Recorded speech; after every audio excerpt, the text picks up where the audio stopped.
These decisions have to be instantaneous. With that stark assessment, former NYPD inspector and law enforcement analyst Mauro cuts to the core of one of the most contentious debates in modern America. How much time should an officer have when a situation turns deadly in seconds? His words come as public outrage grows over high-profile use of force incidents, placing law enforcement decision-making under an unforgiving national microscope. In moments of chaos, there is no pause button, no rewind, no opportunity to weigh every consequence with perfect clarity. Officers, Mauro argues, are often forced to make split-second judgments while navigating uncertainty, fear, and incomplete information. One wrong move, either action or hesitation, can mean the difference between life and death. Yet those same moments are later dissected frame by frame, judged with the benefit of time, distance, and hindsight. The statement resonates because it challenges a central tension in public discourse: the gap between real-time decision-making and post-incident judgment. Critics demand accountability and restraint, while defenders emphasize the realities of dangerous encounters. Mauro's perspective does not dismiss the need for oversight, but it raises a critical question. Can society fairly evaluate decisions made in fractions of a second as if they were carefully planned choices? As protests, investigations, and media scrutiny intensify nationwide, the debate over instantaneous decisions has become more urgent than ever. Mauro's words force the public to confront an uncomfortable truth. Understanding the realities of split-second choices may be essential to finding solutions that protect both civilians and those sworn to protect them. These decisions have to be instantaneous. With that statement, former NYPD inspector and law enforcement analyst Mauro summarized a reality faced daily by police officers and federal agents across the United States. His words come at a time when law enforcement use of force incidents are under unprecedented scrutiny, sparking protests, investigations, and intense national debate. At the center of the controversy lies a fundamental question: how should society judge actions taken in mere seconds, often under extreme pressure and uncertainty? Law enforcement officers are trained to assess threats quickly, but even the most rigorous preparation cannot fully replicate the chaos of real-world encounters. In high-risk situations, information is incomplete, emotions are heightened, and danger can emerge without warning.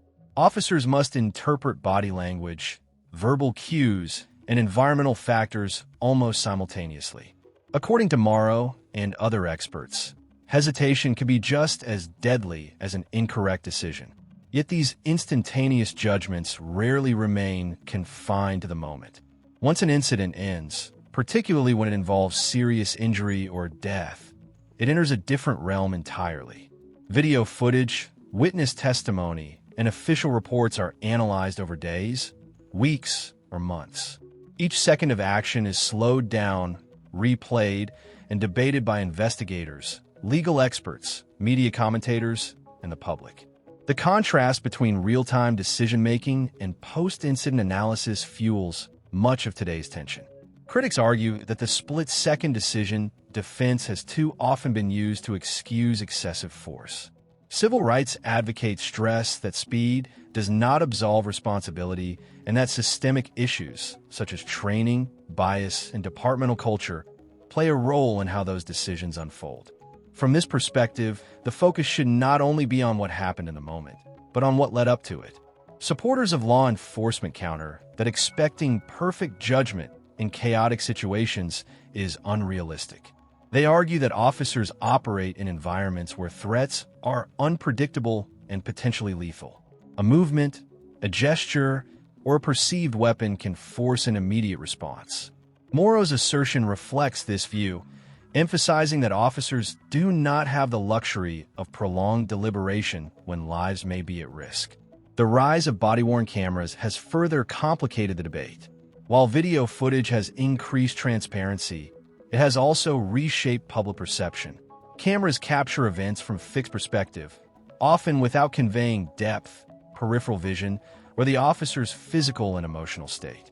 What appears obvious in slow-motion replay may have been ambiguous in real time. This gap between perception and reality is a recurring point raised by law enforcement analysts. Training protocols are now a central focus in discussions about instantaneous decisions. Departments across the country emphasize scenario-based training designed to improve judgment under stress. Officers rehearse encounters involving traffic stops, domestic disturbances, and active threats. Still, experts acknowledge that no amount of training can eliminate uncertainty. Real encounters rarely follow a script. Legal standards further shape how these decisions are evaluated. Courts typically assess use of force incidents based on what a reasonable officer would do under similar circumstances.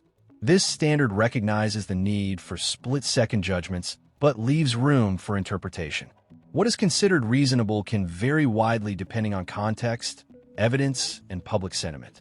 Public trust plays a decisive role in how these incidents are received.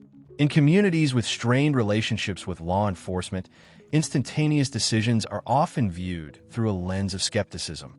Historical grievances, past incidents, and perceived lack of accountability amplify public outrage.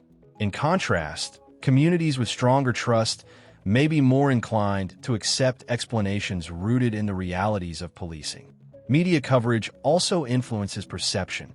Headlines, sound bites, and viral clips can frame an incident long before investigations conclude. Mauro's quote has circulated widely because it captures a complex issue in a single, powerful sentence. But critics warn that such framing risks oversimplifying deeply nuanced situations. At the policy level, lawmakers face growing pressure to respond. Proposals range from enhanced training requirements and clear use of force guidelines to expanded mental health support for officers. Some reforms focus on slowing down encounters through de-escalation tactics, while others emphasize better threat recognition to avoid unnecessary force. The challenge lies in reconciling the need for instantaneous decisions with the desire to minimize harm.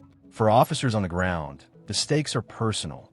Many describe a growing sense of hesitation born from fear of legal consequences, public backlash, or career-ending scrutiny. Mauro and others warn that this hesitation could have unintended consequences, potentially endangering both officers and civilians. Part 1 sets the stage for a broader conversation, one that moves beyond slogans and into the realities of decision-making under pressure. Instantaneous choices do not occur in a vacuum. They're shaped by training, policy, environment, and human instinct. Understanding this complexity is essential to evaluating use of force incidents fairly and constructively.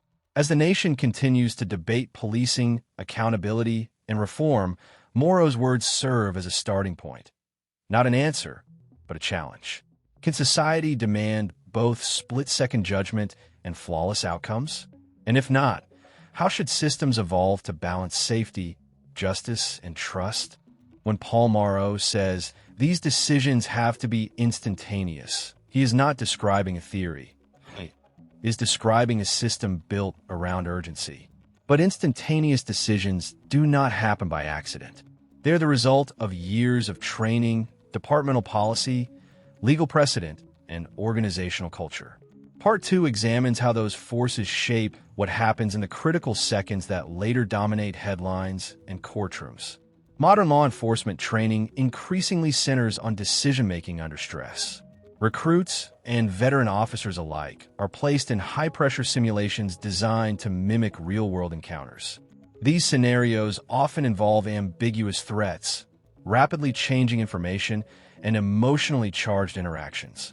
The goal is not perfection, but pattern recognition, teaching officers to identify danger quickly while avoiding unnecessary escalation. De-escalation training has become a major focus in recent years. Departments emphasize communication, distance, and time as tools to slow encounters whenever possible.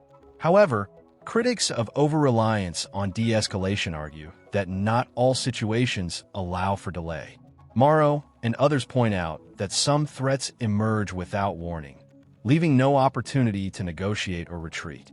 In those moments, instantaneous judgment is not a choice. It is a necessity.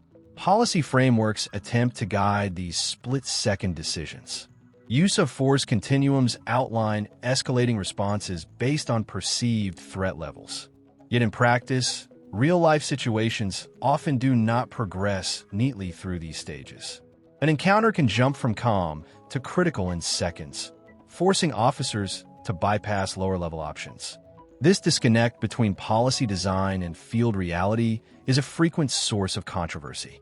Legal accountability adds another layer of complexity.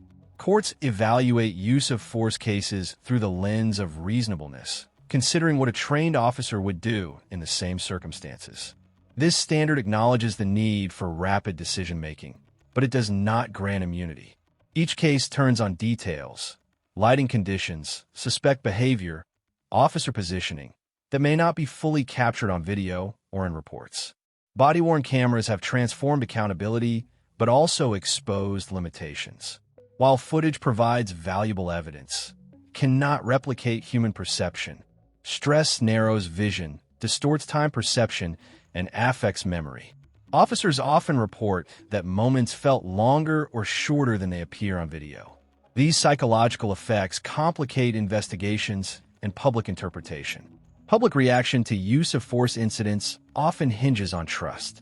In communities where law enforcement legitimacy is already fragile, instantaneous decisions are more likely to be viewed as reckless or biased. Activists argue that systemic issues, such as racial disparities and aggressive enforcement strategies, shape those split-second judgments. From this view, accountability must extend beyond individual officers to the institutions that train and deploy them. Law enforcement leaders acknowledge these concerns while warning against policies that create paralysis. Fear of punishment, they argue, can lead officers to hesitate in dangerous situations, potentially costing lives. Balancing accountability with operational confidence is one of the most difficult challenges facing modern policing. Reform efforts reflect this tension. Some jurisdictions have revised use of force policies to emphasize necessity and proportionality. Others have invested in early intervention systems to identify officers at risk of poor decision-making. Mental health support has also gained attention, recognizing that chronic stress can impair judgment over time. The media plays a powerful role in shaping narratives around instantaneous decisions. Soundbites like Mauro's can crystallize complex issues into memorable phrases, but they also risk oversimplification. Responsible coverage requires context, acknowledging both the realities of split-second decisions and the legitimate demand for accountability. Part 2 reveals that instantaneous decisions are not isolated acts of instinct. They're the endpoint of systems that train, evaluate, and constrain human behavior under pressure. Accountability, therefore, cannot focus solely on the moment of action.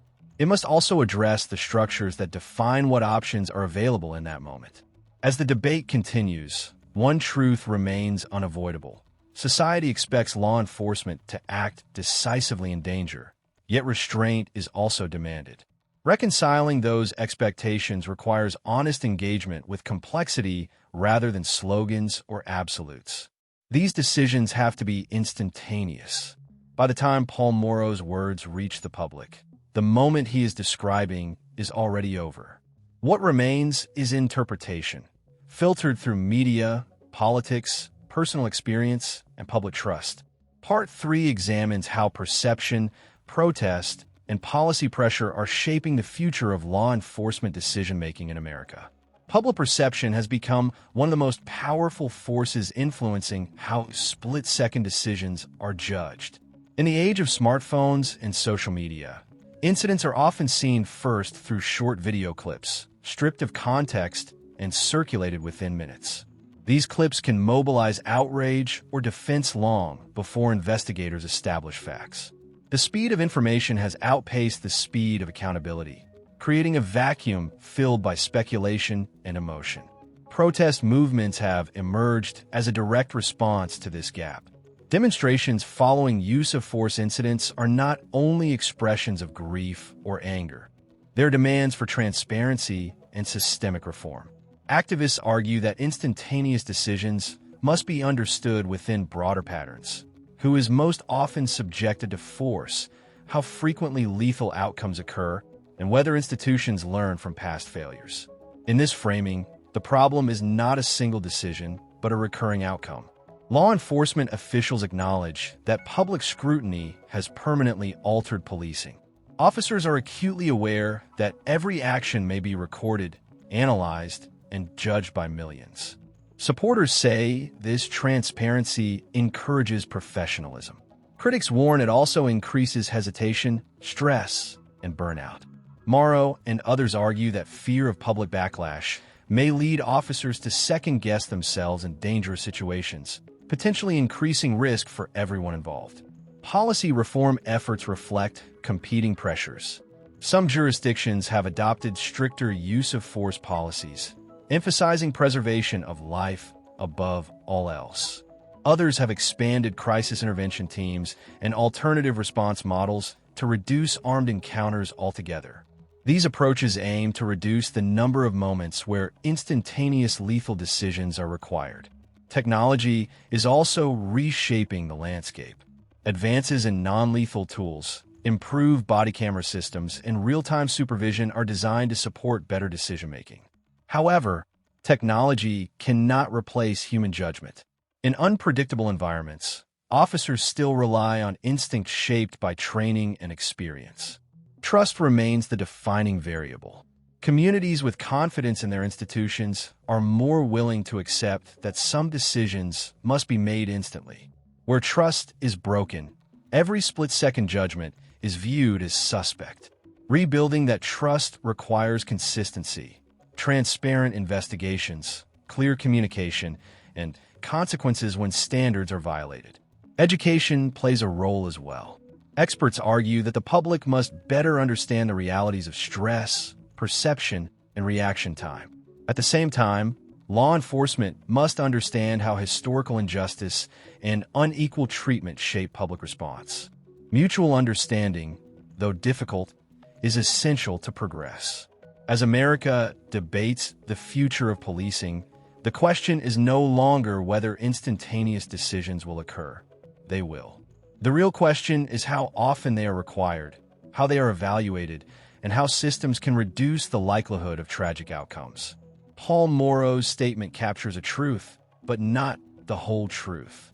Instantaneous decisions exist within systems built by policy, culture, and public will.